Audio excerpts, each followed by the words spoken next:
उत्तर प्रदेश के इटावा जिले से एक ऐसा मामला सामने आया जिसने हर किसी की आंखें नम कर दी।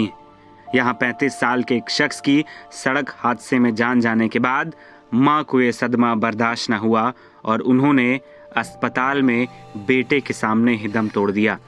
और जिसके बाद इटावा के एक चौखट से मां और बेटे दोनों की अर्थियां उठीं। 20 फरवरी का दिन इटावा के चौगुर्जी मोहल्ले में रहने वाले श्रीवास्तव परिवार के लिए काल बनकर आया। यहाँ दोपहर को परिवार के छोटे बेटे शिवम को गाड़ी ने रौंद डाला और जब तक इलाज के लिए उसे अस्पताल ले जाया जाता उसने दम तोड़ दिया। बेटे की खबर सुनकर मां वंदना श्रीवास्तव भागी भागी अस्पताल पहुंची और जैसे ही बेटे को ऐसी हालत में देखा वंदना को बर्दाश्त न हुआ और ऐसा सदमा लगा कि उनकी अचानक तबीयत बिगड़ी और वहीं पर उन्होंने दम तोड़ दिया। जिसके बाद घर से शुक्रवार को 2 अर्थियां एक साथ निकली। चौगुर्जी मोहल्ले में सतीश कुमार श्रीवास्तव का मकान है। वो यूपी रोडवेज में सीनियर फोरमैन पद से रिटायर्ड हो गए हैं। परिवार में पत्नी वंदना श्रीवास्तव और 2 बेटे थे जिनका नाम शुभम और शिवम है। हंसी खुशी अपना जिंदगी बिता रहे थे। दोनों बच्चे नौकरी करते थे। बड़े बेटे शुभम की शादी हो चुकी है जबकि छोटा बेटा शिवम कुमारा था। वो ट्रैवल एजेंसी चलाता था। गुरुवार देर रात 11 बजे ITI की ओर से आ रहा था।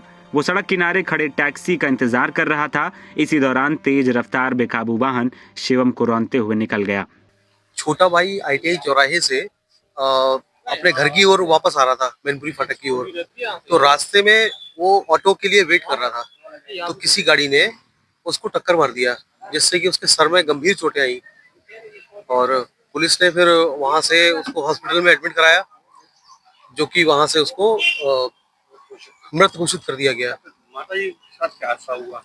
माता जी जब हॉस्पिटल आई तो उन्होंने ये सारा जो भी दृश्य देखा तो वो द्रवित हो गई बहुत ज्यादा, क्योंकि वो उससे छोटा वाला भाई था वो मेरा, तो ज्यादा लगाव था उन्हें, तो इस वजह से वो उस चीज को बर्दाश्त नहीं कर पाई। वो हार्ट पेशेंट भी थी तो इस वजह से उन्हें अटैक आया और वहीं वो भी एक्सपायर हो गई। मोतीझील हॉस्पिटल में। छोटा बेटा अपनी मां का दुलारा था। मां बेटे को खोने का सदमा बर्दाश्त ना कर सकी। हालांकि डॉक्टर मां को ऑक्सीजन लगाकर जिंदगी बचाने की जद्दोजहद करते रहे लेकिन बेटे के गम में मां ने भी दम तोड़ दिया। राम नाम सत्य के उद्घोष के साथ मां बेटे की अर्थियां जब जिस रोड से निकल रही थी शमशान घाट की तरफ बढ़ रही थी, हर तरफ गम के आंसू थे। एक बेटे का दर्द मां से बेहतर कौन समझ सकता था। जो 9 महीने तक अपनी कोख में रखकर पालन पोषण करती है उसके दुनिया से विदा होने के सदमे का गम कैसे बर्दाश्त कर सकती थी। NBT ऑनलाइन की रिपोर्ट।